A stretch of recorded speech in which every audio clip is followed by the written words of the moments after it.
கிறிஸ்துவுக்குள் பிரியமானவர்களே, இயேசுவின் நாமத்தில் நான் உங்களை வாழ்த்துகிறேன்.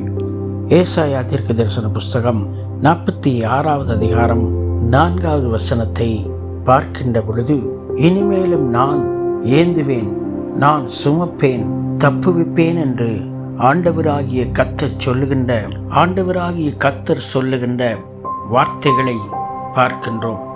ஆண்டவராகிய கர்த்தர் இம்மட்டும் நம்முடைய வாழ்க்கையில் நம்மை ஏந்தி, நம்மை சுமந்து, நம்மை தப்புவித்து வந்திருக்கிறார். உலகத்தில் பார்க்கின்ற பொழுது அநேகர் தேவனாகிய கர்த்தர் தம்முடைய இரத்தத்தினால் கழுவப்பட்ட பிள்ளைகளுக்கு அவர் அடைக்கலமாக இருந்து அவருடையதான பலத்த கரத்தினாலே மூடி மறைத்து அவர்களை சுமந்து அவர்களை தப்புவித்து ஆண்டவர் எல்லா தீமைக்கும் விலக்கி அவரை நேசிக்கின்ற ஒவ்வொரு பிள்ளைகளுக்கும் துணை நின்று அவர்களை கண்மணி போல காத்து வருகின்றார்.